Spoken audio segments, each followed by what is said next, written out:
Frak, this podcast, come and listen to us talk about Battlestar Galactica. It's a show that we're talking about.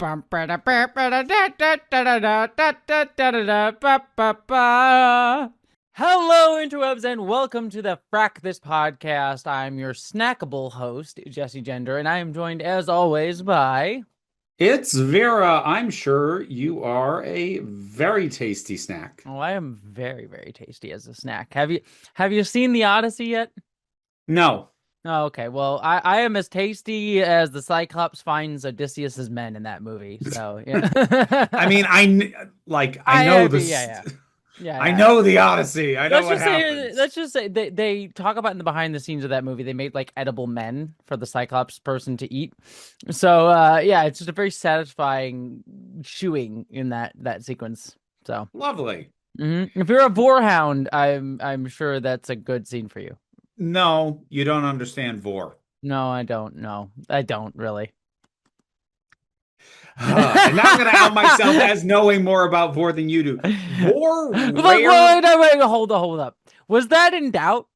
Was that like, if anyone's actually, no one probably thought about it. Did anyone ever thought like, oh, I wonder who knows more about Vor, Vera or Jesse? And that the answer to that question was ever like questionable or in any sort of like gray area?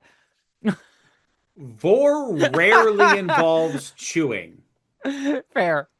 Yeah. Vor is almost entirely swallowed whole. There is a subcategory called hard Vor, but it doesn't get a lot of play and usually has a lot more bleed over it with a cannibalism fetish than with most of the rest of the Vor community. Gotcha. So was that in doubt? If there was any doubt, it's gone now. Well, speaking Look, of I find kinks fascinating. Sure. Speaking of your kinks, how was your vacation? Oh, funny you put it that way. So, listeners, I literally know nothing. We are doubling up our recording today, so I just literally hopped onto a recording with Vera just now. So I know nothing about our vacation. Well, I had basically two vacations back to back. No, I have my initial fancy. I know. Because the second vacation, the one that I'm back from most recently, is the traditional family vacation that I take with my kid and their mother that we do every year. So, that was that, which was nice. And, we end it going to Six Flags, and that's a good time. I can ride fewer and fewer of those rides every year, even with a motion sickness patch. But that was still a good time. The week before that was new because I went to Long Beach Island in New Jersey and then to Philly to meet and spend time with folks who I've known for a little bit but have never met in person before. Gotcha. And the fruits of those meetings can be viewed on certain sites that I plug at the end of the podcast. Well, I'm not shocked by any of that. So, like, folks, if you find my stuff interesting, check out Shannon McDill. Like, even beyond this stuff, like, she is a wonderful presence on TikTok and Instagram. She's a delight, and I now feel that we have spent time together in person. I can consider her a very good friend, and I had a wonderful time seeing her. And then the other person who I saw was Tony Raphael, who was the storyboard artist on Has Been Hotel and Hell of a Boss. Oh, nice. So you interviewed on your channel, right? Yeah. It was. It's a funny sequence of events to track back on, because if I told myself 2 years ago that a video I'd made leaping off from a very specific scene in a very specific episode of Has Been Hotel would start the trail of dominoes that would lead me to shooting a very interesting photo shoot with Tony in his apartment, I would have been very shocked by where that sequence of events was going. But again, like, it was really great to see him, and to hang out and chill. And we have we have just similar outlooks on a lot of stuff, so it was fun just to shoot the shit for a while. Nice. He's right now, if folks hadn't heard, so he's worked on Hello Boss and Has Been Hotel, and you're gonna keep seeing his name in the credits for like years to come because his part being storyboarding, his work is done years before the end result comes out. So you're still Yeah. going to see his name in the credits for a while. But back in November, December, he left Spindlehorse because he wanted to work on sort of independent stuff. He built up a little bit of a nest egg. He's like, I want to see what I can get going with this. And one of the pursuits that he has, actually several technically, are in the area of again the kind of stuff that I'm a little bit more careful about naming exactly what it is this early into the runtime of any given podcast. But if you stick around for when I plug my stuff at the end, you know what stuff I'm referring to. So I don't because he does a lot more post production on Hmm. like his photos that go up. I don't know when like publicly any of that is going to be seen. So I Yeah, don't yeah. know if by the time this comes out, if I should say like what the theme was for the stuff we shot, because I I kind of want people to find out when it's available and they can see it. Um, Fair, fair. but it was a lovely time, and yeah, it is a strange, like wonderfully and oddly affirming experience to just go hang out with people who I like and talk for ages because we get along well and have things to talk about, and then shoot porn with them. Like this is awesome. I fucking love my life. This is great. Well, good. I am very, very glad. I also had a mini thing this week because I went to San Diego Comic-Con, but I'll save it for next week's discussion because we're doubling up our recording, so we need something to talk about. Just remind me though that I need to discuss Jerry O'Connell. It was a very not in a bad way, good way, good way. Okay. Nothing bad. Jerry O'Connell is great. He's a crazy man, but he's great. And I'll share that story next week. So just All right. remind me. But we have no exit from this podcast, and we are going to be talking about some of the comments from the episode No Exit a couple weeks ago for us. First one is from Chris Clark 7285 says, I assume that we're all on the same page about Adama being a piece of shit at this point, but my brain will claw its way right out of my skull if I don't point out the hypocrisy of his reluctance to accept Cylon modifications to the Galactica, given the number of people who died last episode because they objected to the exact same thing. Yeah. Yeah.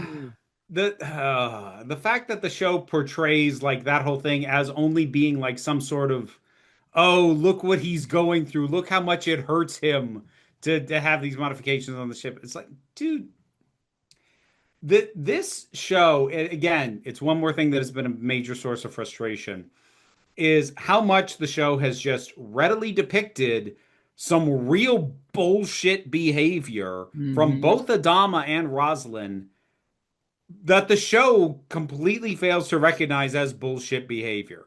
Or will, but will only like have the most tepid of reactions to it. So it's like Yeah, look at Roslyn being authoritarian. Yeah, like yeah, if sure. it's called out at all, it's either going to be a token mention or they're going to put the criticism in the mouth of a character who we are not supposed to like and side with. Mm-hmm. Yep. Speaking of which, Amy Rose 1997 said, and this is something I was wondering if you were going to catch too, and you didn't, and but it becomes textual this episode, is I'm surprised Vera didn't catch on to the fact that the reveal of the Final Five's origins basically establishes that Ty got his daughter pregnant. Which is something that Yeah, I I told you was had gonna happen. It was gonna get worse. I hadn't, yeah, no, I hadn't connected that particular Don't worry, this dot. episode will make it textual. It does. Well, I'm gonna spill the beans on something right now. I have become aware of something else that's also going to make everything worse. Mm, That has not happened yet, or at least not been confirmed yet in the episodes. Because, and I won't say what it is, and I'm not gonna get into it. I'll bring it up when we eventually get to it in, I don't know, however many episodes. But there is something that I am now aware of because I hate to call you out on this, but our mutual friend Sarah accidentally referenced in a comment. Because I think she forgot that that hadn't been confirmed at the Mhm. point we'd gotten to yet. So I've seen it, and I have that in the back of my mind with some of the stuff that's going on, and it makes everything fucking worse. I'm curious Honestly, what it is. in my opinion, even more so than the thing that you just brought up. But I can't really get into that until it gets confirmed. So, I will. I actually don't know what you're referring to, so I am curious to learn along with everyone else. I'm sure I know well, what it is. I don't know what it. I don't know the specifics of what you're referring to. here's what I'll say. There's the outside possibility that Sarah is referencing something that is like understood by the fans but maybe not confirmed in show. If that is the case, maybe I can just move on from it. But if it is textual what she brings up, and I was like, "Oh, fuck off." All right. And Well, given a lot of the stuff that goes on in this episode and the one that we're covering after this, I'm pretty sure it's going to be made textual. we'll find out. I'm curious what that is. We'll find. I'll ask you between episodes, so we'll see. Um, Okay. Last one I wanted to get to here was Yum Yum Podcast said, I agree with Vera's disdain about the absolutism of this throughout the series. A major issue that I think feeds into that is how the writers view supporting / minor characters just cogs in the narrative machinery and props to boost up the credibility of the main characters. In Battlestar Galactica, only opening credits people can truly challenge each other and shape the world around them. After 4 seasons of material, Zarek doesn't really shift Rosin's perspective ideologically or politically, but somehow Lee does. Why? Well, because he is a main character, while Zarek was here not just as a supporting player of the short, but simply as a lesser character. It's a very hollow way of handling an ensemble of characters and really misses the fun of how the outsiders looking in can provide a different perspective that really shake up how you view the show you're watching. Which is very interesting to say because again, Ronald D. Moore comes from Deep Space Nine, and Deep Space Nine has a shit ton of extra like guest cast members who are repeatedly very influential on the story. In fact, they in like season 6 and season 7, they start giving full episodes to like guest characters. So usually Star Trek will focus on only like a named characters, like they focus up an episode or it'll be an ensemble piece with the guest characters informing them. But later Deep Space Nine episodes, including if I recall, some that Ronald D. Moore wrote, would feature heavily just like, oh, this is an episode about a guest character. Well, It's like here's the fascinating. thing, because I agree with what Young Young Podcast is saying, but I think the extra detail that I would add on this is this doesn't mean that there isn't time and weight given to what guest or recurring characters do. However, as we are nearing the very end of the show, it is very clear that while they might get focus, they are not Mm, allowed to have impact. They are not mm, allowed to actually steer the greater direction of the characters who have mm. their names at the actors have their names in the credits. Which So, Deep Space Nine does, which I should. yeah. So like on a superficial level, secondary and tertiary characters do get a focus. But now that we're at the end and realizing how little any of it ever amounted to, and at most it steered plot events, but never deeply impacted the arcs of any of the main characters. Yeah, the hollowness of the exercise has been revealed. Yep, yep. Well, speaking of hollowness, I don't know. Let's get on to the episode that we're talking about today. That was a terrible transition, but I could not be cared to do so. That was nothing. That wasn't even That terrible. That was just nothing. it was nothing. You're nothing, Vera. Shut up. We're talking about Deadlock. Shut your face. You Let know, us. I've realized the thing that I'm gonna have to like just have be my standard response whenever I hear somebody be like, "Oh, that show's so good." I'm just gonna go, "When was the last time you rewatched it?" Because I have a feeling that their answer to that will allow me to just walk away. Yeah. Because if they say like, "Oh, I watched it last year," then I'm gonna go like, "Okay, I'm gonna argue with you now." But if they're like, "Oh, I haven't rewatched it in 10 years," I'm like, "Cool. I don't need to argue with you about this then, because you have rose tinted glasses, clearly." I mean, I definitely did going into the show, so whatever. Yeah. We're almost there. We're almost there. We're less than after this episode, and next week we only have 3 more to go in a movie. All right, well, let us get into the episode that we're talking about right now, which again is Deadlock. We're gonna get into our recap We start off the episode with a Cylon, mostly Cylon crew working in the bowels of Galactica, and they're adding the gooey cartilage Cylon goop into the ship. And Adama's there talking to the chief, and Adama's like, "Is this alive?" And he says, "This better work." But obviously, he's very uncomfortable. We'll get many, shots throughout this episode of Adama going in and looking at the work and being like, "I'm uncomfortable with this." Several times throughout the episode. We then have a scene that was like, why? Where Yeah. we have military folks handing out rice to some civilians. Do you say it's rice? You know what it really looked like? Huh. Especially with people like holding out bowls for them to put, they're like scooping it into. It looked like kibble. Giving them some kibble. Man, it That's might what have it even looked been. like, man. It might have even been like that's sometimes what they do, where it's like, buy some dog food and that'll look sufficiently alien. So, anyways, they're handing out rice or kibble or whatever it is to civilians, and for some reason, Caprica 6 is there. Which makes no sense, which is Yeah, why it was weird. my note at the time is, which six even is this? And we're going to find out later it's Caprica, but why? Cause plot. But it doesn't even matter to the plot. I know.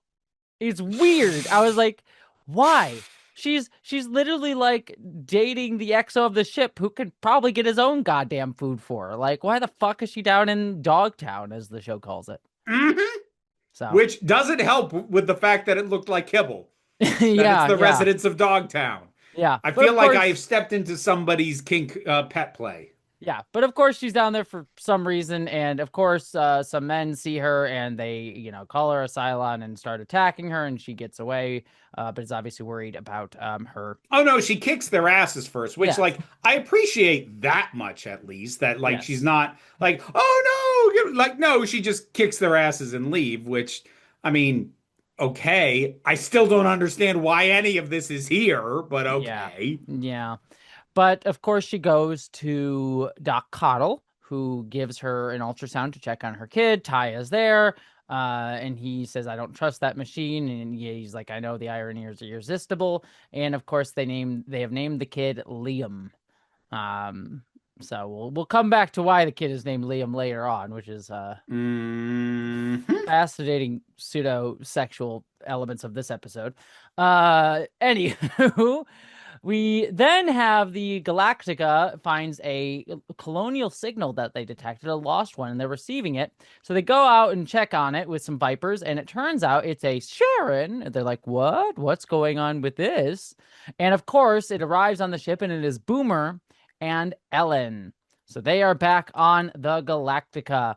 Of course. Can I just note how much I love Hot Dog's line at seeing Ellen? Yeah. How many dead chicks are out there? Yeah. Like Yeah. that is a great reaction. I love that line. That was Yeah. mwah. Yep. Well, a couple things happen here. When they see the two of them, Chief goes up to Boomer and recognizes her as Boomer and tells everyone as such, and so she gets hauled off to the brig. And then Ty sees Ellen, and they reunite and kiss and kind of make out right there on the Raptor wing. Mm-hmm. Yep. Then we get cut to a scene where Ellen is basically explaining all the Cavil backstory to the main characters of the Galactica crew, including Ty, who is most relevant here. So yeah, basically now they're all kind of up to date on Cavil and what he wants, that he wants to rebuild Resurrection, and she's sort of arguing like the only way forward for Cylons is procreation, evolution, and biological trial and error. But then she sort of notes like, "Oh, I'm tripping you out. I'm still Ellen. Like I have my memories, but I'm still Ellen." She asks for something to drink from a Yeah, flask. So. which first of all, I already had the complaint previously that like she's acting like a completely different person. And like my note here at the time is like, boy, it sure is easy for you to say I'm still Ellen. To be fair, this episode feels much more like an integration of new information into the woman as we knew her. So like while I'm still not totally sold on it, they are actually trying to make it that this time, as opposed to when she was Cavill, when it's just like you're not even the same fucking person in Yeah. this. I mean, it could be argued that she's like being mommy to Cavill and also isolated from people, and so is kind of like that. What I would have liked to have seen in that episode would be something to do with her uh, alcoholism. I don't know if she's necessarily alcoholic, but like maybe something like asking for a drink. There's some level of that. You know what I mean? I think what would have helped in that episode is like just to have some of that biting nature Mm, of her.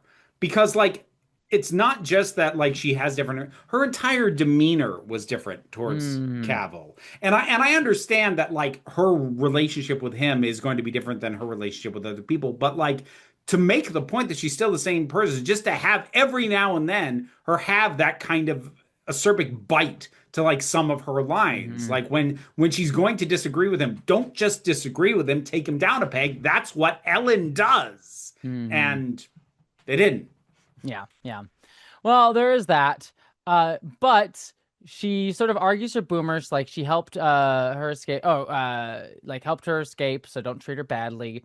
And she asks about Galen, Tori, and Sam. And she makes this note of like, imagine, you have 50,000 survivors. Imagine if there was only 5 people. Imagine how close you'd be, and now we'd had all of that torn away. And so she sort of asked that. Uh, she then talks to Ty, who says, she asks, how much do you remember? And he says, not much. Also tells her that Sam was injured. He's not dead. There's hope, and we'll see what we can do. And then everyone sort of heads out, and she's left with Ty, and she says, I can't believe you're here. So much to say to you, so much to tell you. She starts kissing him. And, he tries to start saying he wants to tell her something, but obviously gets swept up in the sex of it all. And she says, floor or table, and they start having sex. But during sex, he sees 6. Ty sees 6 instead of Ellen. Eat shit and die. Yep.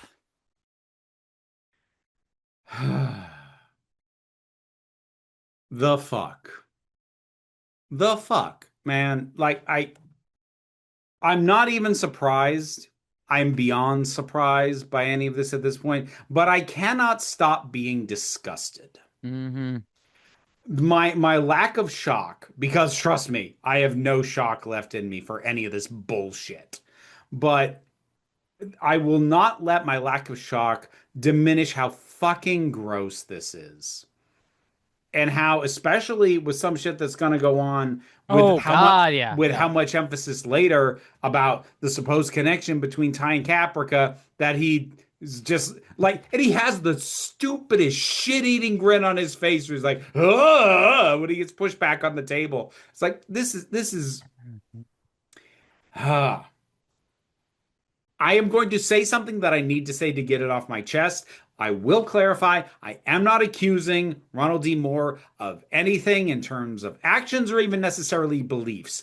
But this shit right here is the wank material of the worst men you know. Yeah.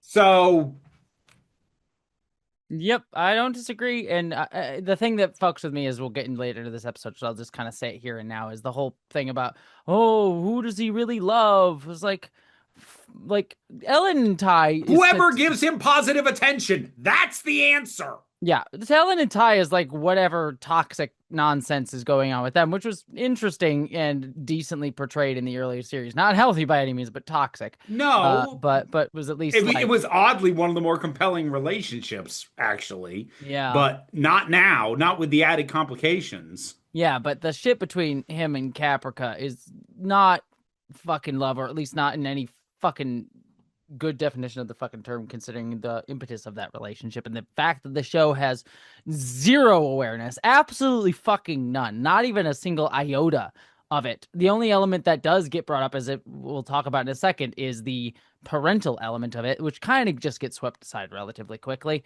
But And none of the like, power dynamic nonsense gets even token acknowledgement. yeah, and the other thing is like the parental aspect of like what he is to her in terms of like having helped make her and like the weird It's pseudo ins distinct from, yeah, it's distinct from the.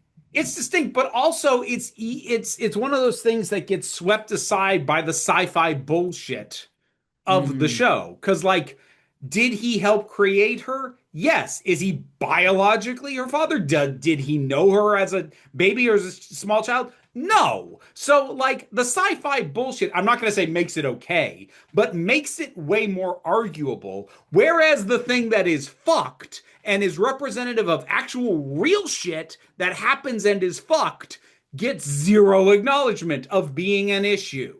Yup. Whee! Well, anyways, speaking of which, we have Caprica 6 eating and feeling baby cramps for a quick little scene here. So there's that. Then we have Baltar comes back to his harem, cult, whatever you wish to call it. We have His goils. his girls. And we have the normal cadre of women, but there's also another one who I think we've seen around, whose name is Paula. Yeah, I Uh, think so. yes. And they basically tell him what's been going on, that there were men who tried to come and take their supplies and they felt abandoned by him. One, Paula sort of says abandoned, meaning him, but the another girl sort of corrects and says, "Oh, abandoned by God." And Baltar's like, "Oh yeah, I might say that." When he was sort of saying, "I never abandoned you." So he's sort of weaseling his way through here. But yes, they managed to get guns, and that's how they were able to protect their food and themselves. And we kind of learned here, and Head Six sort of steps into Baltar's world to sort of point out that the sheep have a new shepherd under Paula, who has sort of like taken charge and sort of been this whole like I'm the one kind of in strength. She doesn't necessarily challenge Baltar directly for leadership or anything here, but she is certainly the one that people have been looking to for leadership and strength during all of this time. Yeah. So, yep. And Baltar sort of recognizes a new rival. Back to Ellen and Ty post coitus. She sort of has that was a big comeback. But then Ellen says, "Well, who'd you frack while I was gone? You don't think I know your repartee? Well, this is just part of her dynamic." It's like, See, like this bit in isolation is like the shit that I actually liked about their relationship. mm-hmm. Like the fact that she is super casual about this, like, okay, so who'd you frack? I'm not mad. You thought I was dead. It's fine. Like this shit right here is why that despite the high degree of toxicity between these two, their relationship was actually interesting. Mm-hmm. That's in isolation. In context and where we're going from here, fuck off. It is interesting to me that the best relationship the show has had are like toxic but somewhat self-aware. So like Yeah, Starbuck and Starbuck and Anders. Sam and these two. Yeah. The most interesting relationships in the fucking show. Yeah, yeah.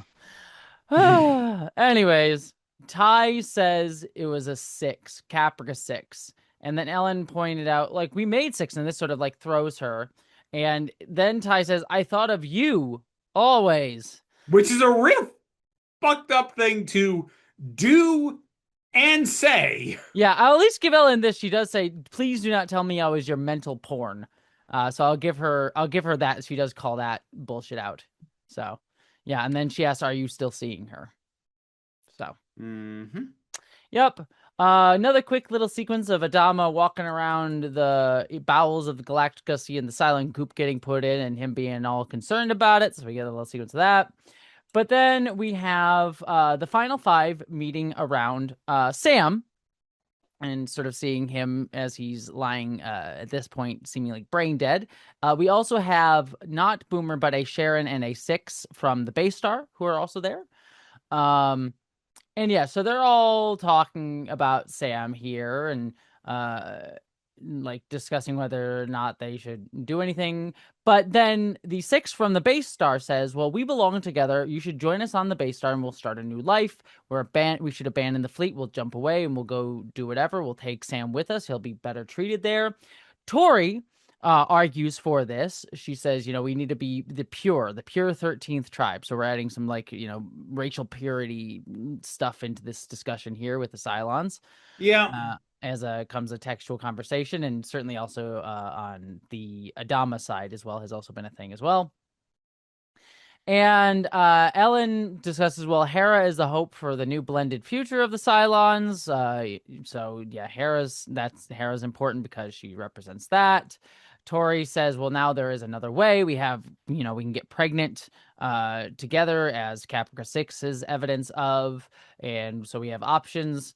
Again, pure silent civilization. And Ty See, they mentioned that Ty is having a kid with Caprica 6, which Ellen clocks. Um, Yeah, because she immediately turns to him and is like, "You didn't mention that part." yeah, that Caprica 6 is pregnant. So she clocks that, cuts commercial break. We come back in to the same exact scene. So yeah, she's surprised. She says she's surprised, and everyone's like, "Oh, it's a great surprise to all of us." And this is where Ellen notes, like, "You're all of our children, so that's fucked." Yeah, So like here's the thing. I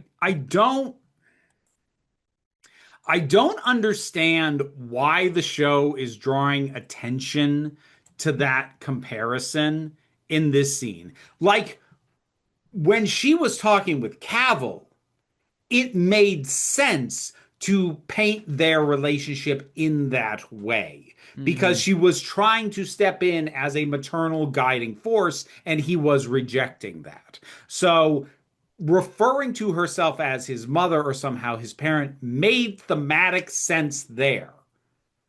There's no need to be saying it this way here. Like, you could just leave it at, we created you, we made you. You didn't have to use the words, we're your parents.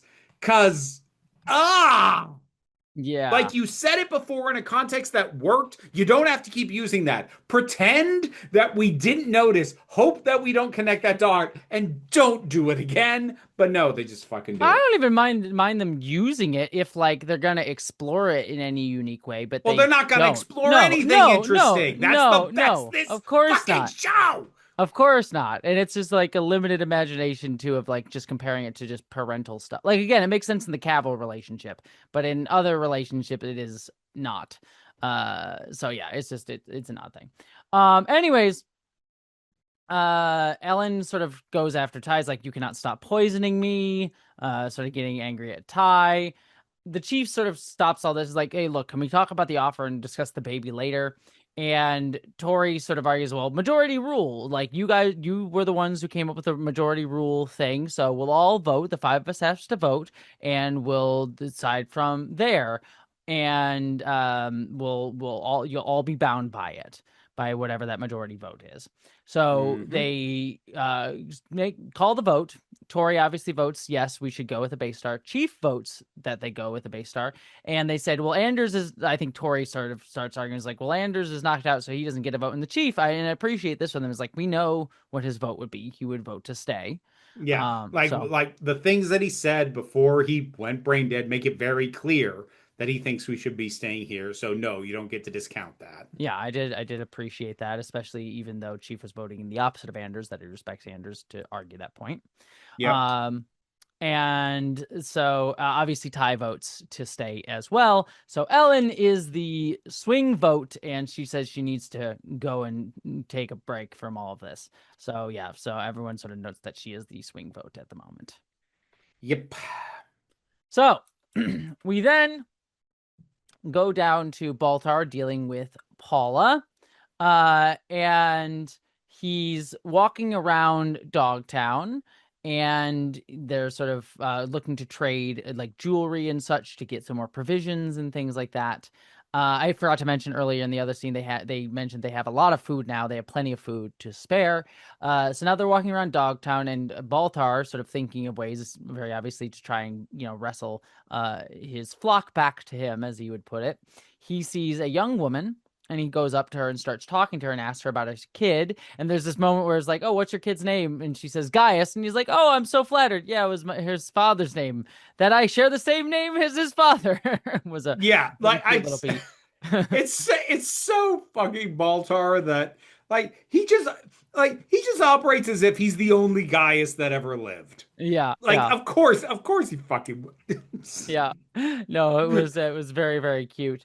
But he learns that they're hungry and starving, and he says, well, we have food to share. So he starts making a big pronouncement like, we're gonna feed the people. And Paula sort of argues like, no, we don't want to give our positions away. And he sort of acts all very disappointed in her, and he starts yelling out, I'm coming back here, and I will ensure every single one of you is fed, as God is my witness. And he sort of gives Paula a look as he says that.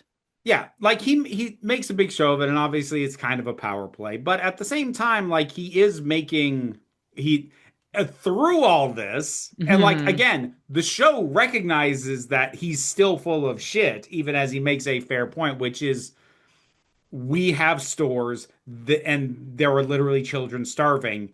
How can you say that that's okay? Yeah, it's a self. Which So it's the worst guy you know is making the right choice because it serves him. Yeah, the the worst guy you know just made a valid point. Yeah, yeah. yeah, because it and like to be to be even more fair, it is a question that doesn't have a clear-cut answer, especially given the circumstances that they're in. But it is a question worth asking. You have more means, and other people need it. How do you justify hoarding it? Mm-hmm. So yep. So there is that. Then we have a quick little hallway scene where Caprica 6 is walking down the hallway and Rosalind comes up to her. And This seems Rosalind so says, weird. yeah, yeah, it is a weird scene where Rosalind calls her, "Hello, Caprica. Oh, I've realized I never called you that name before." And I like used your name. And Caprica's like, "I assume you called me many names." And Rosalind's like, "Well, I wanted to congratulate you on your baby. And I wanted to apologize for the people because of what happened in Dogsville earlier on." And then she brings up, "Well, I think about the visions that we shared, and I haven't had one in a while. Have you?" And Caprica 6 mentions, "Well, not the whole time that I've been pregnant. Are you say?" And Rosin sort of says, "Well, are you saying this child is important because of that?" And Caprica 6 gets all very precious mommy about it. It's like, "Well, of course this child's important to me." And she sort of gets angry at Rosalind about like how like she doesn't explicitly say it, but the vibe is very much like, "How dare you think that my child isn't important and it's for your weird like Yeah. veneration." But it's like which like is fair enough. Like I wish it had been maybe a little bit more explicit that the problem here was that Rosalind only gave a shit about any of this insofar as, oh, is this child going to be as important as Hera for some vague, undefined reason? And Yeah. 6 pushes back on that. Let me put it this way: this scene is fine for that element of things, but there's no follow up on that There's no at follow up, and all, and so it's there like, isn't really why? much build up to it either on Yeah. Rosalind's part. Like we haven't, or at least I don't remember that we've had any kind of emphasis on like her like struggling to get back in touch with the visions or to try and find guidance again. The insight we've gotten into her lately has been she's basically given up. Hmm. So while like you could justify as like this is her trying to find a purpose again, they didn't really tee that up in advance. Yeah. And then they don't follow up on it after. Because yeah, if there was proper context around this scene would be fine, Yeah. but like it is lacking both the build up and the follow through for it to fucking mean anything. Hmm. Yeah. It's So it's just a like, scene it's that just a scene. exists. Yeah. It's just a scene that exists that I think is clearly there to uh be like, hey, what if this child is important too? So guess not. We just want to cover that base so you're aware that it's not an important child. Which, again, like with Nikki, you should have thought of addressing that a fuck of a lot sooner. Because Yeah. like these are literally the questions that I was asking the instant She was we pregnant. found out she was pregnant. And it's Hmm. like 6 fucking episodes later, they were like, oh shit, maybe we should do something about that. Was there a show Bible? What were there notes about what they'd been doing up to this point? Did they lose it? Did a janitor squirrel it away in the wrong closet? Why does nobody keep track of what the fuck you've been doing and what you have or haven't covered yet? Yeah. Yeah. Well, anyways, we're And this in. was the planned season. Fuck off. Yeah, this was the planned season. So, God. Starbuck. Speaking of which, we're in the bar area, and Starbuck is talking to the bartender, and she sort of asks, "When did you get a piano?" Because the piano is playing in the background, and that's nothing important for this episode. Will become important next episode. So We'll just circle kidding. back on that one. Yeah, we'll get to that Although, next like, time. for once, they actually do kind of set it up as opposed to just having the piano appear out of nowhere next episode. Yeah. See, you can do it when you fucking think of it. Yeah, yeah, very much so. I Anyways, almost wish the show was just completely incompetent. my life would be easier and That's the I'd thing. be That's less the thing. Is like frustrated. there is good here, and then they just fuck it up. Like it's not even bad. Like the setup is for a lot of stuff. I mean, sometimes there's fuck shit like the Caprica 6 being pregnant thing, but like there's decent enough setup and ideas, and then they just go, let's take the least interesting way to deal with it or expound upon it. So Yep. yeah, I know that I've compared a fair which is it. bit of like this to Babylon 5 as we've gone, but what you Mm, just said makes me want to compare it to Farscape mm, because one of the best things about Farscape is how many times it would take a overall plot or even a beat that's like, oh, most sci-fi space opera shows do this. But then they follow through with a commitment to it that other shows don't have, or they swerve it in a direction that you're like, wait a fucking minute. So, like, mm-hmm. yeah, they do shit you'd seen before, but not the way you'd fucking seen it. Yeah, which I Whereas really. this will do shit that I haven't seen before and then do nothing. Yeah. Again, this is why this show is so uh probably was so influential to young me because it was my first encounter with a lot of these topics. And so like that's why I'm like, "Ooh, this is so deep." And then you realize now that I've grown older and weirder, I certainly appreciate it. And now seeing all the people who like praise this show, I'm like, "Ah, you're just not fucking weird, are you? You need to get fucking weirder, my friends." Yeah, for Yeah. real. And It's like what it's so I weird to come to the conclusion that the show was better when they had no plan. Yeah, right. It's also the same. I mean, Star Trek is better for this because Star Trek is actually a good show. At least most of them are.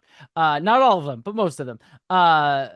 But what I always argue about Star Trek is I think Star Trek's really great. I think there's some really deep ideas, especially in Deep Space Nine, but all of them have some really deep ideas and explore deep themes and thoughts. But I also sort of think that Star Trek is such a great starter platter for sci-fi, where it's like, okay, it kind of touches upon every kind of version of science fiction. So you're like, oh, you like hive mind shit? All right, watch the Borg stuff and then like read these books that go even deeper into that. You like androids? Here, watch this and go read like Asimov, like goes deeper into that. It's like such a good sample platter of what your kink sci-fi kink is.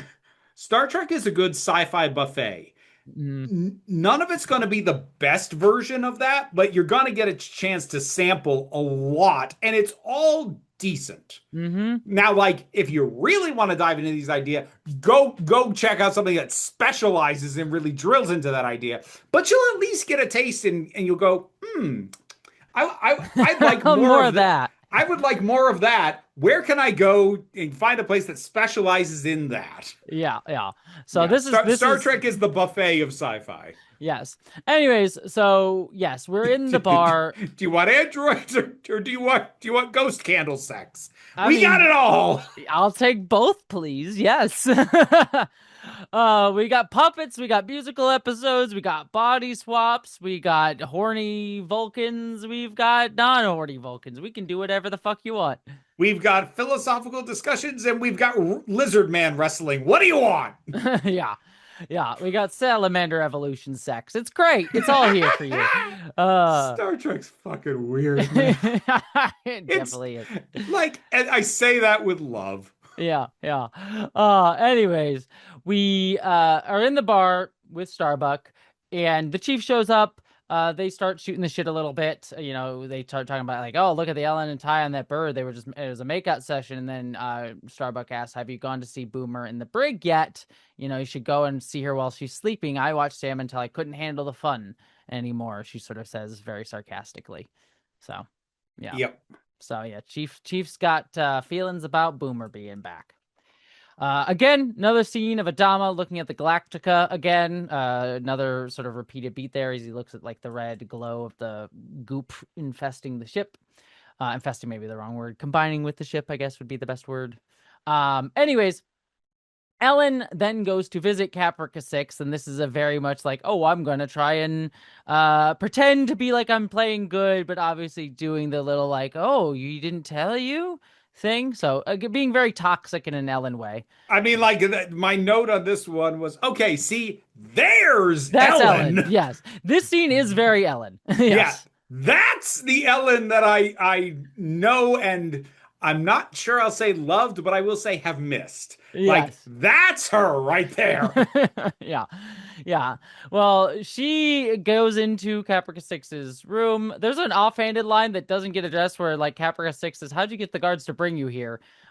So that yeah, that doesn't really get addressed though.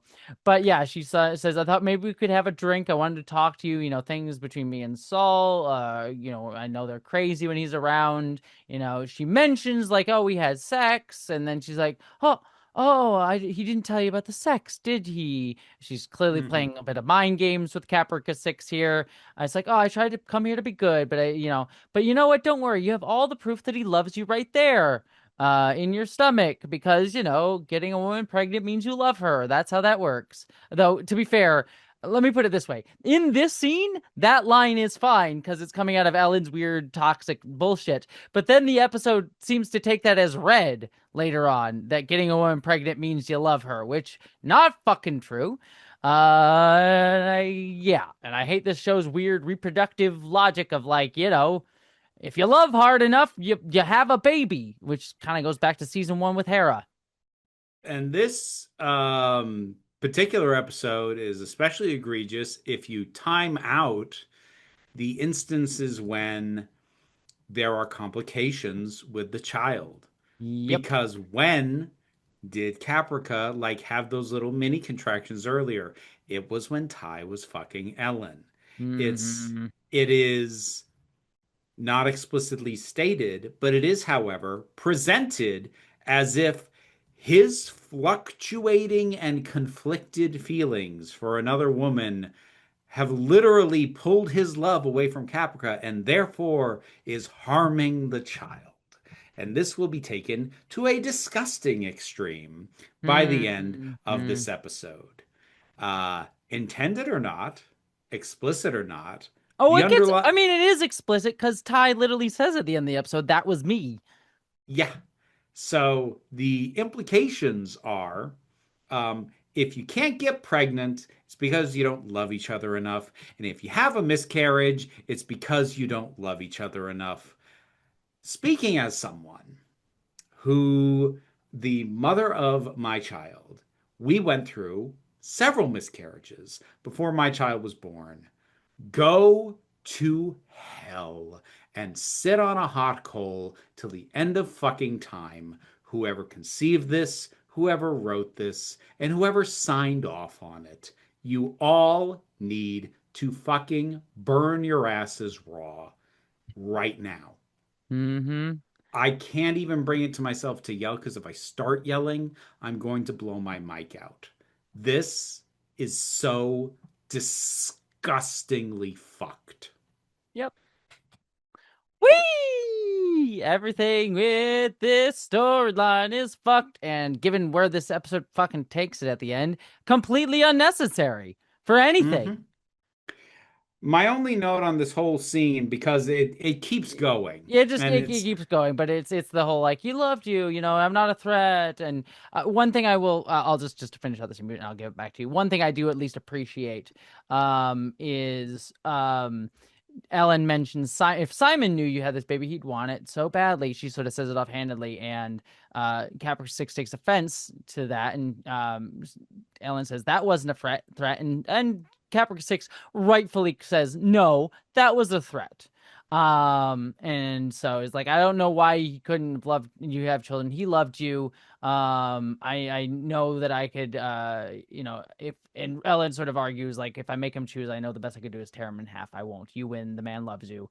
That's sort of where the scene ends. Anyways, to yeah. wrap that up, you go with And what you my had. note on that was just the ignored polycule solution rides again. Yeah, Uh, yeah. Again, fucking monogamous people with no imagination. And the thing is, like, setting aside all the disgustingness around this pregnancy and around the flat out stated implications that love results in babies, um, setting all that aside for a moment, if anyone was going to be the one to offer the solution of, I think we could just make this all work together. It should be Ellen. If Mm-hmm. anybody was gonna fucking make that suggestion. But no, monogamous people have no goddamn imagination. Nope. I will at least say Caprica the show at least does some polyamory in interesting ways. So we'll get there when we get there. See, Uh, I don't trust you. I don't trust your opinion. I It's believe. not it's not you don't trust my opinion. You don't trust my opinion as filtered through many, many decades of How about this? existence. I don't trust your memory. Yes. I trust that your memory was that it was done in interesting ways. I do not trust that that will be my experience of it. Fair enough. We'll find out when we get there. Anyways, we cut to Baltar is giving out food in Dogville. And uh uh, why am I blanking on her name? Paula. Paula. She sort of says, well, the Marines already tried this. You saw what happened last time. It turned into a riot. And Baltar points out, well, there's no assault rifles. There's no feeling of oppression, no rioting or uniforms, just one soul touching another. When you share food, God makes it tenfold. But then at that moment, some guys come up and say, step away from the supplies, and try to take their food. Baltar tries to say, hey, show these men that were armed, and says, make sure to take the gun off the safety to one of them who does not know how to use the gun. And then that man says, well, ours are bigger. They pull out even more guns, and they take the food, much to Yeah. Baltar's chagrin. There's a funny little comedic beat where, as they're walking away, Baltar sort of grabs a few out of the bin before they walk away with it. So Yeah. yeah. This group will later be identified as Sons of Ares. So Yeah, who it's we've that seen a few group we've times. already seen clash with the harem. Yeah, yeah. Then we have a scene between Adama and Ty where they're getting drunk.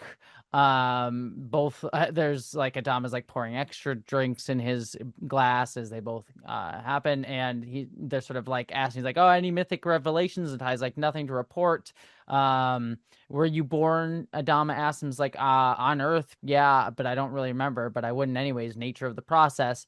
And Adama says, not very machine-like of you. And Ty drunkenly, there's a line that I did like. It's like, oh yeah, my father was a power sander, which I did think was kind of humorous. Yeah. But Adama It's then this expresses drunk his old men scene.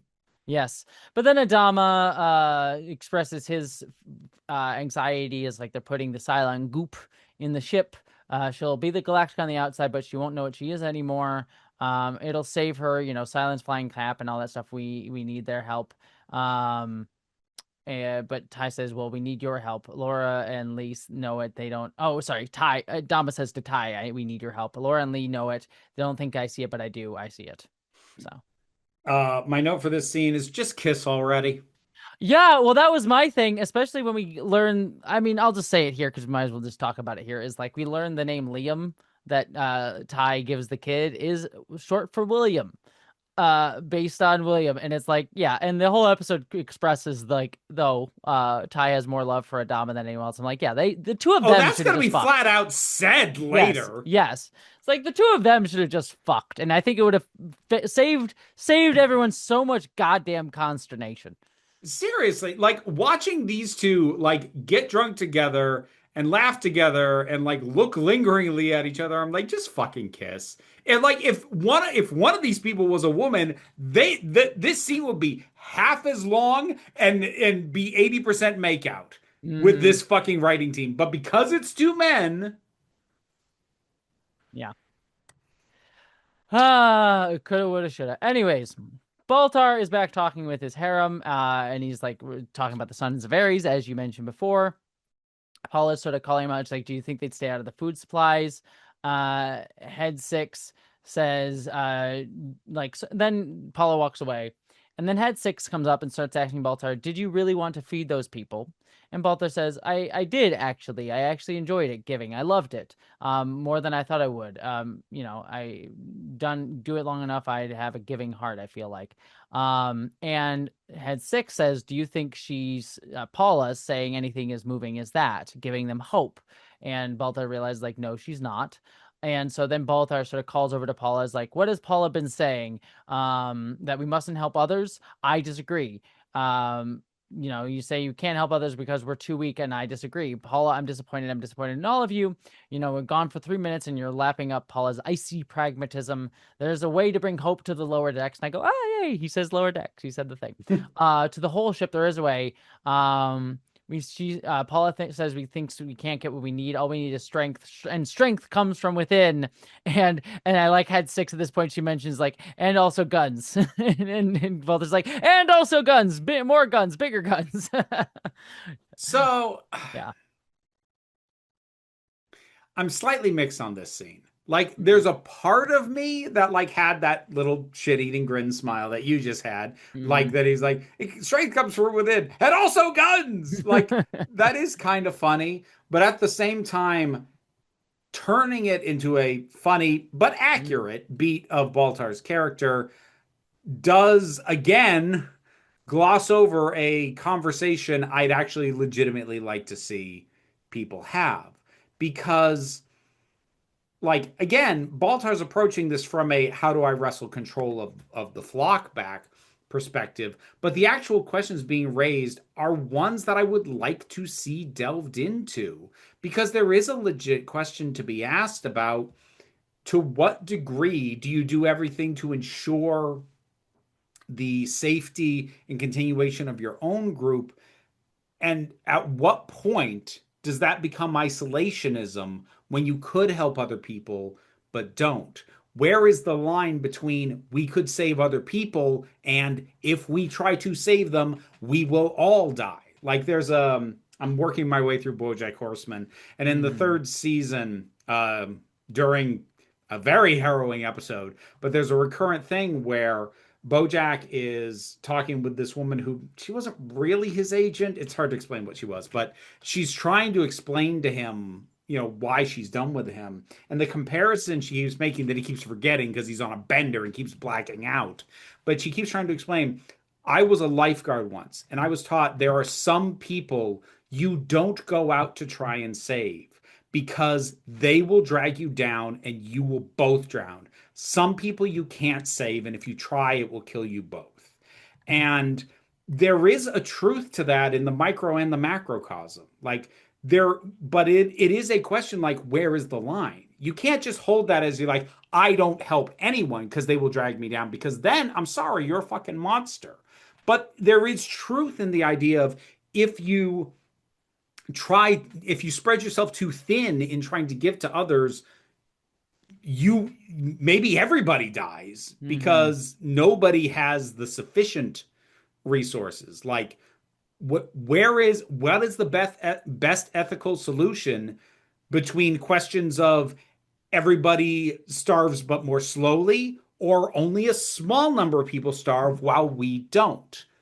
These are questions I would actually like to see the characters of the show grapple with. And while it is a decent beat for Baltar as a character, I kind of resent the show funneling that question down the path of, and here's a little arms race joke for Baltar, and now we're moving on. If Yeah. you don't want to tackle these questions, don't bring them up. Yeah. Yeah. That You speaking of Because which, you don't have to. Nobody's obligated to address these things. But you brought it up. yeah. You brought it up, and if you're gonna bring it up, I want you to deal with it. If you're not gonna deal with it, shut up. And I will also say, just I'm not. There's nothing I can really add. I agree with everything that you said. That scene in BoJack Horseman, I think, also has one of my favorite lines in that show, which is when you view everything through rose tinted glasses, all the red flags just look like flags. Which I really love that line. It's a good line. So, uh, Yep. It's anyways, it's a good show. I've started season 4. It's whew, a lot, but it's a good show. wait until you get to I think the penultimate episode of season 5. That episode gave me an actual panic attack watching it, and I say that complimentary. It was well deserved panic attack, but it did give me one. I So have been warned in general that penultimate episodes of seasons are the motherfuckers. yeah, the penultimate episode of that show gave me such an existential crisis that I literally had a panic attack about it. And I mean that in a very complimentary Yeah, way. So that feeling. parentheses complimentary. Yes, yes. Anyways, I just wrote in my notes more silent goop time. So Adama looking at the silent goop.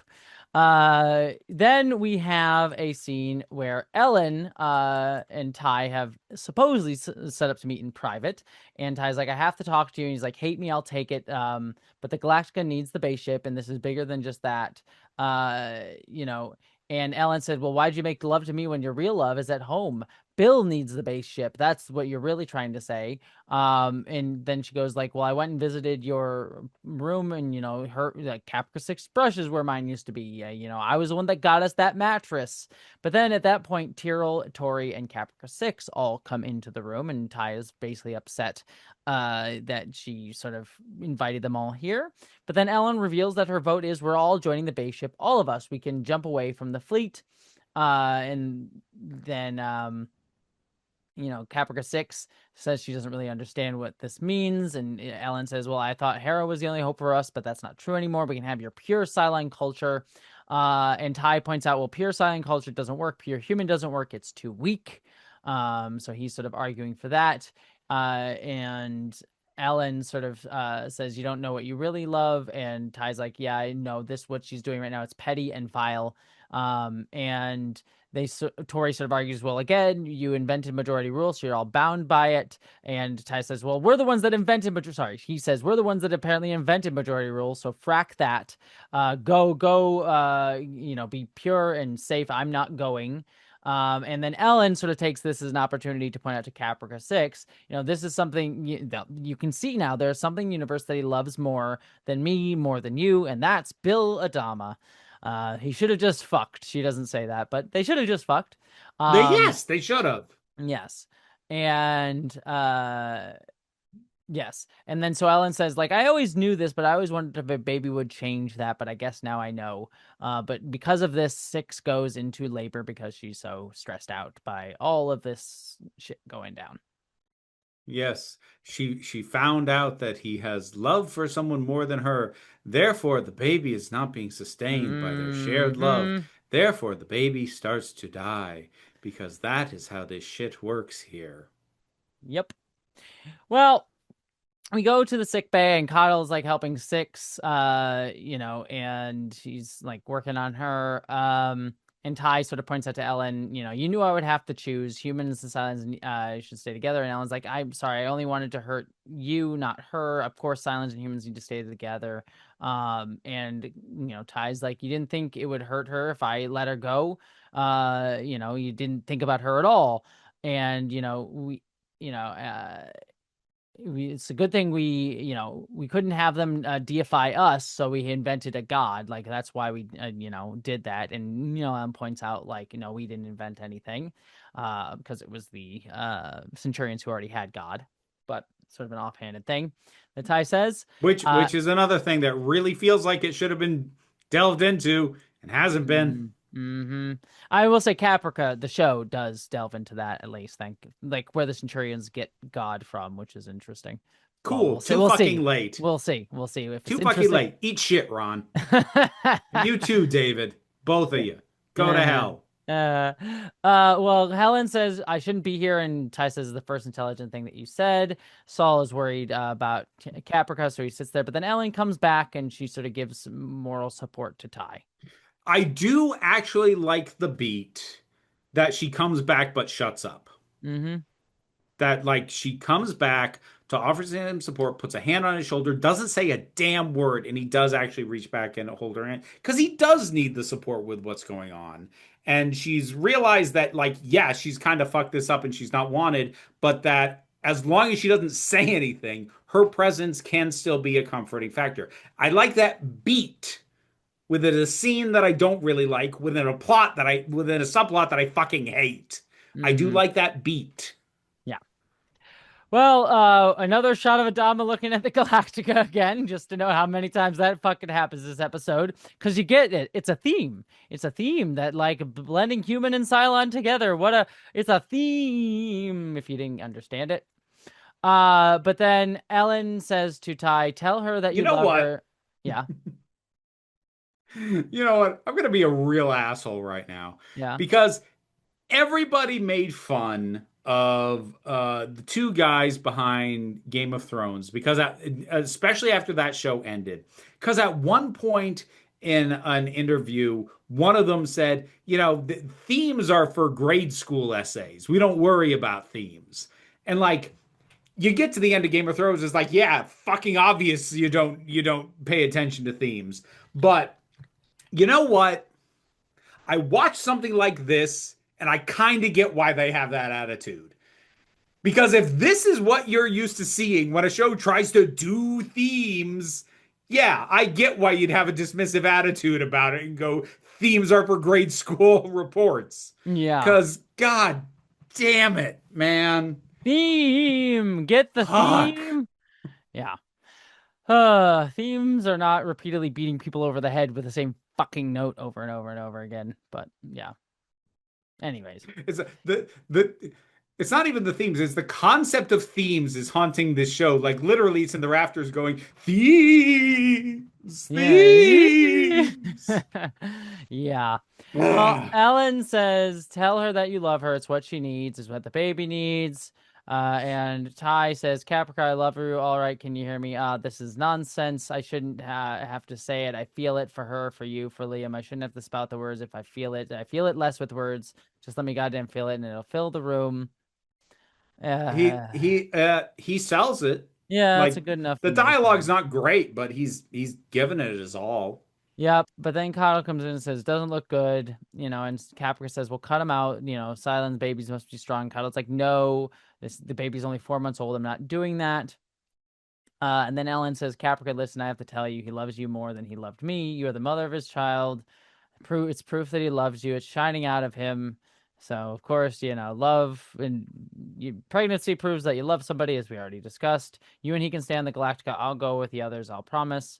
Um, and then the baby dies. And Coddle says, that's it. I'm sorry. And he tries to take Coddle away. And then Ty says, no, that was me. That was me. I'm sorry. Because, he doubted his love because he had conflicted feelings about his love because it was with Ellen. And so something else, and for listeners, Vera's giving the middle finger to the screen. So if you're listening to this alone, just know Yep. that.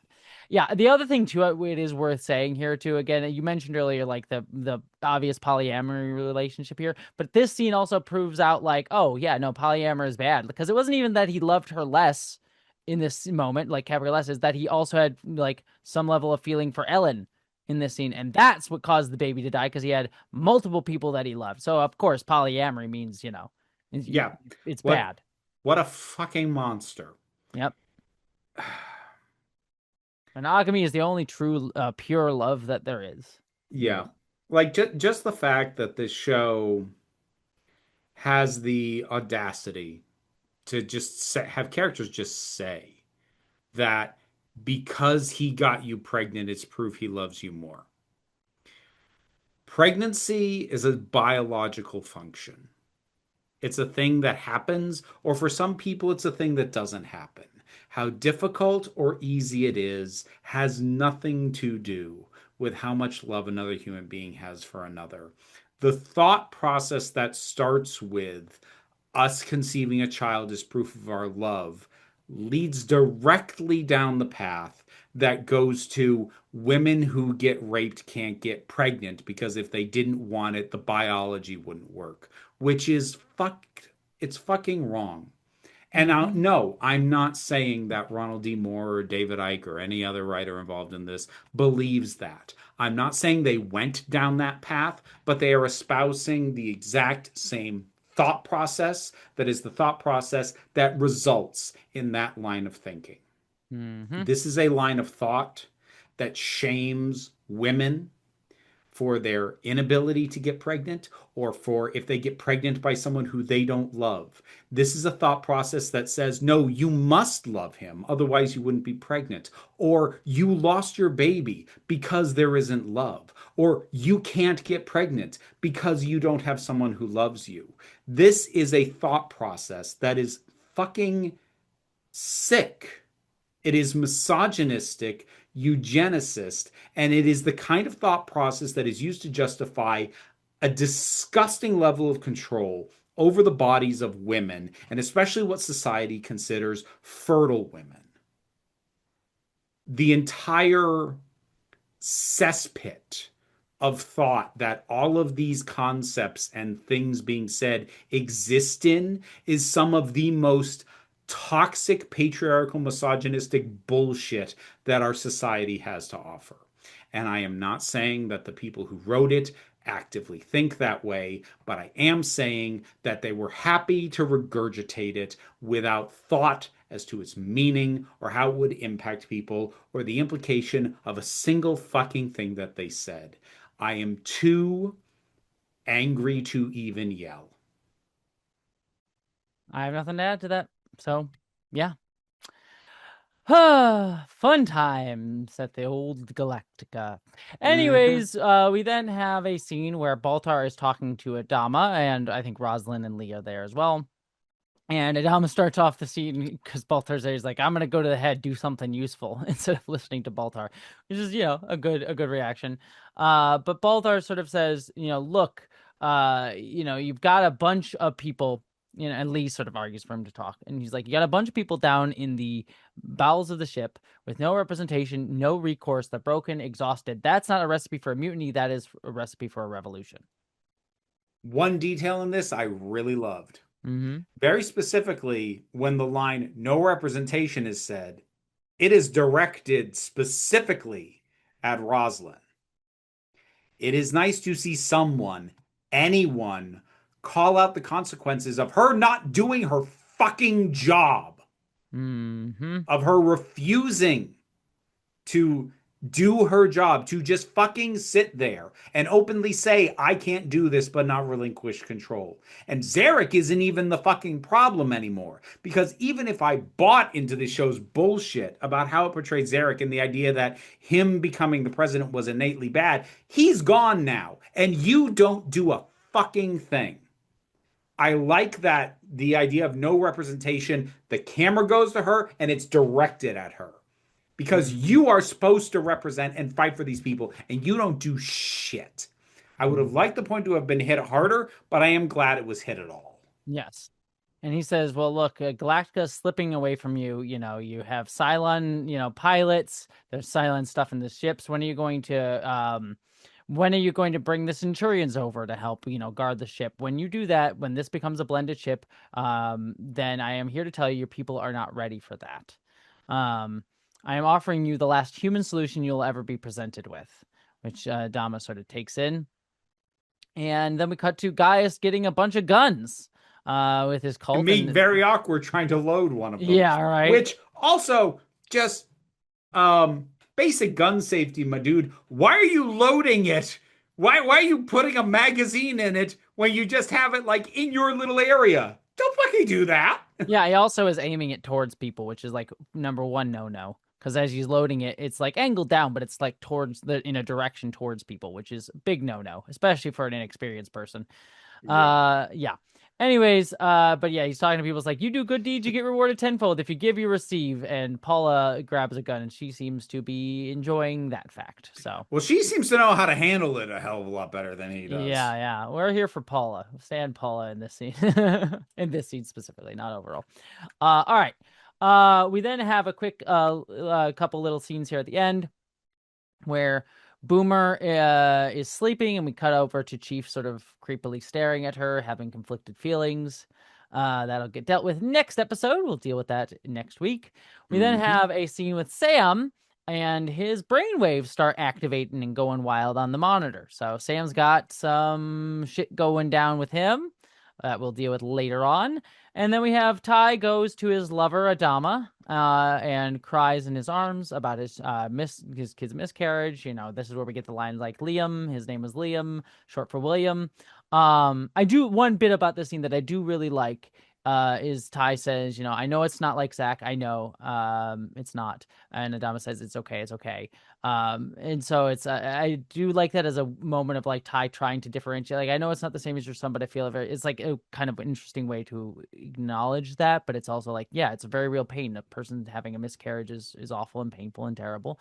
Yep. Even as Ty is trying to like downplay, it's like, I know it's not the same, but Adama's just there for him regardless of like that. It's like, no, don't worry about trying to equivocate these things. So Yeah. I did like that as a beat. And then we end the episode out as Adama's walking around the ship with Roslyn, and they see A6, not Caprica 6, but A6, putting up a image of a dead Cylon up on the memorial wall. And Adama recognizes like these are Cylons who have died with us since the Alliance. And Roslyn says this happened already, hasn't it? We have a blended ship. I actually really like that the camera like shows on the wall and there's like multiple eights right next to each other. Mm-hmm. And I love the idea that like the Cylons can tell. Mm-hmm. Like this one, Which one we was know which? each other. Mm-hmm. Like it where to a human it would look like a bunch of repeated faces. To the Cylons, each one is still specific. Yeah. No, I like that a lot too. My only note with that beat, because I did actually like this as an end beat of like, look, what something that we've been trying to stop or not push back against has already happened, and people are, and like it's a humanizing, for lack of a better term, moment for the Cylons, which I really liked. My only negative note is just production design. Some of those images are very clearly like promo photos of the actors. Yeah, This yeah, feels like someone just like took their like headshot photo and put it up on the wall. You know what I mean? So. Yeah, yeah. That there is that. yeah, but that's not the writing or the acting or anyone's fault. It not might even not be a production design fault. It's like, we couldn't get the actor in to take the shot, so we'll just use the head shot. So Yeah.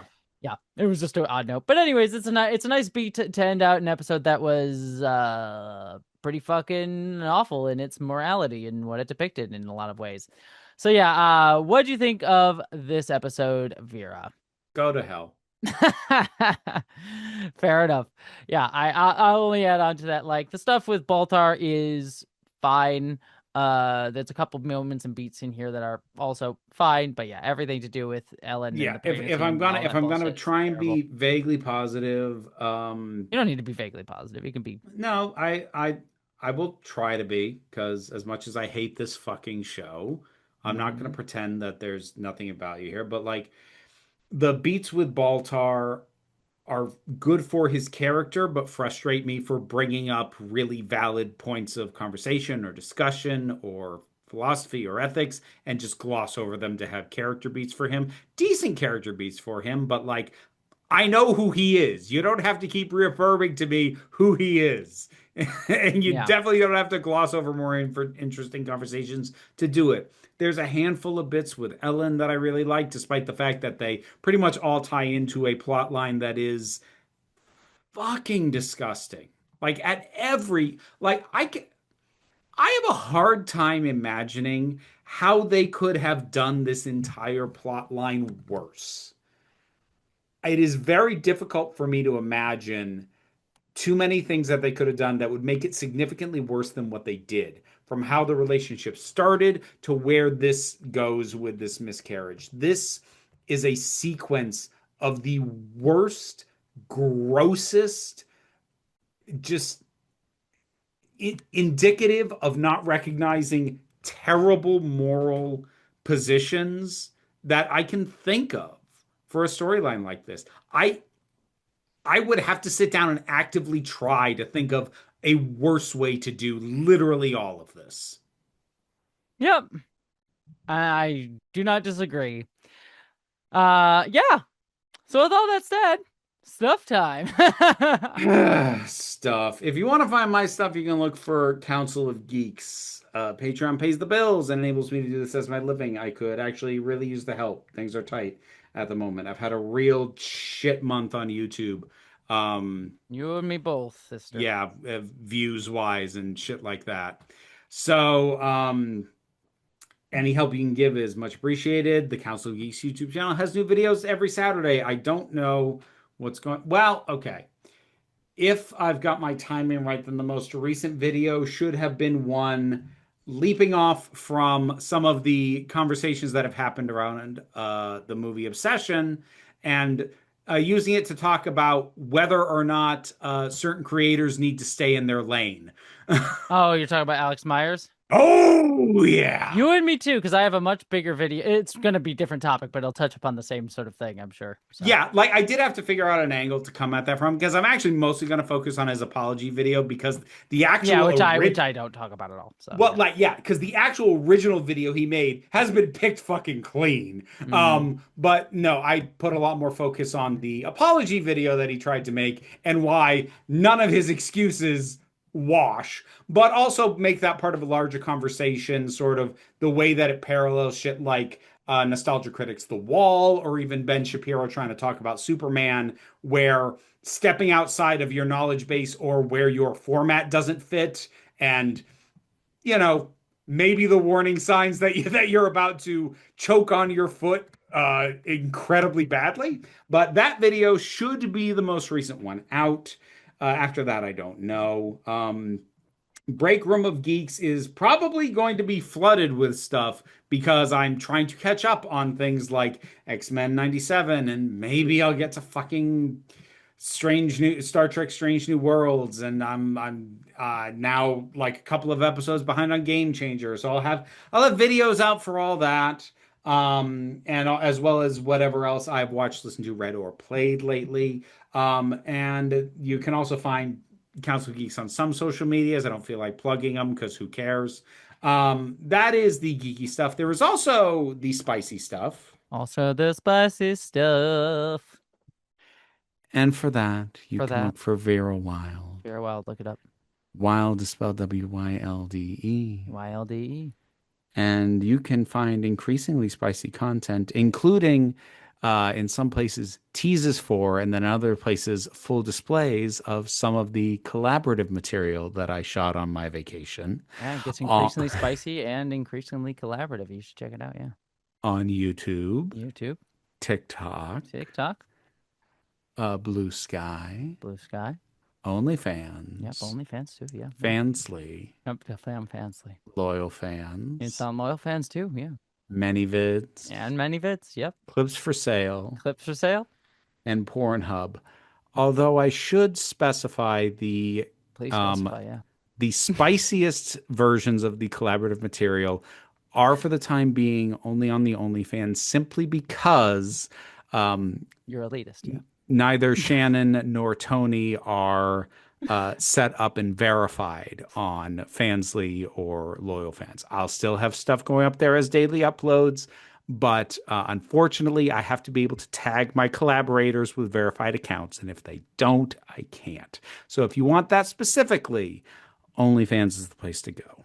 I am going to try and bully each of them into setting up accounts in some of these other places, but until I do, Wow. Bullying sex workers. Yeah, that's a great look for you. Yeah, I like that. look, Yeah. they're both very good, and I'm sure that they would very much like to make me happy. So, Alrighty. Well, if you want to find my stuff, you can find me at Jesse Gender, where I do video essay style stuff here on YouTube. I had a Starfleet Academy video come out. Please check that out if you can, if you're at all interested in it. It it didn't. did actually come out, It people. did, Go and it watch it. bombed terribly. I didn't expect it. I mean, to be fair, I didn't expect it to do gangbusters, but it did a little bit worse than I actually a lot worse than I expected it to. So please, if you can, give that video a support. But again, I knew it wasn't going to be a gangbuster Oh video. yeah, So like my latest main channel video that came out did so badly that I put a trailer reaction as a public video on my main channel because I needed the boost. yeah, no, And my the my and that trailer reaction outperformed that other video like 2 to 1. Yeah, Like it's been I'm bad. I'm worried about it too, because yeah, I'm hoping my obsession video. I hope we haven't missed too much of the buck on obsession, because that was a good algorithm thing, and I have a lot to say on that video. So hopefully, and I'm proud of that video. I'm not just doing it just because of algorithm bait, but hopefully it'll do well, because that Starfleet Academy video did not do well. But again, I didn't expect a positive video about the show that everyone was fucking hating on, well outside of its algorithm cycle, was gonna do well. But I was hoping See, it would at least do a little better. unfortunately, this doesn't help in terms of revenue generation because the revenue does a lot better with when stuff does well in a short period of time. But views wise, I would not be surprised if you check back on that in like 2, 3 years, you're gonna go, oh shit, that was a Yeah. slow burn. Because like there's stuff of mine that every now and then for whatever reason, I'm like going through my older stuff, usually looking for something else. And then I like see the view count on like this random review from like 4 years ago, and it's like 50,000. What the fuck? When Yeah, did that happen? I mean, hopefully, either when Starfleet Academy season 2 comes out and people are looking in that, I'm sure it'll get attacked again in the algorithm, and hopefully a positive video will show up in the turn. Or maybe a few years down the line when the show is over When and people are looking for a more sober assessment. yeah, we'll see. We'll see. Fingers crossed. Who the hell knows? But for now, it bombs. So please check it out if you can. I am proud of that video. I think it's some really good writing in there, even if it's in a video that no one asked for nor wanted, but I certainly was excited to make. Anyways, long story short, check that out. I will have an Obsession video out soon. If it's not already out already, it'll be out relatively soon. I'm trying to get that out as quick as possible. Ferengi video, who knows when it'll come. Never. I've Ferengi heard video, never. it's a myth that you have to sail off into the horizon to one day maybe see.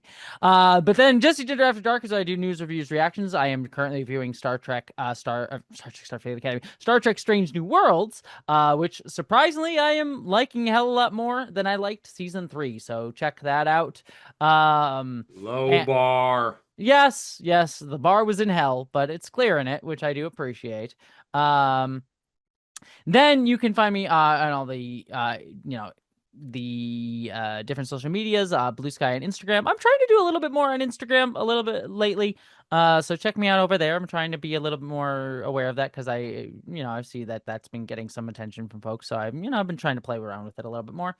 So check out that over there. I also have a few other podcasts. Around the time this comes out, we'll have, I think, one more episode left of A Cast of Kings, which is the podcast about House of the Dragon that I do with the wonderful Kim Renfro. We do really deep dives into all of the Game of Thrones lore over there on that for that show. So been enjoying talking about that quite a lot. So check that out.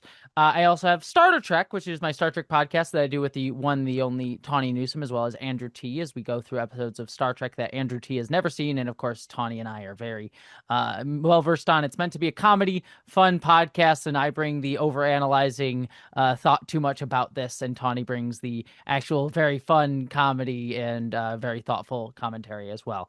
So check that out. It's a good time.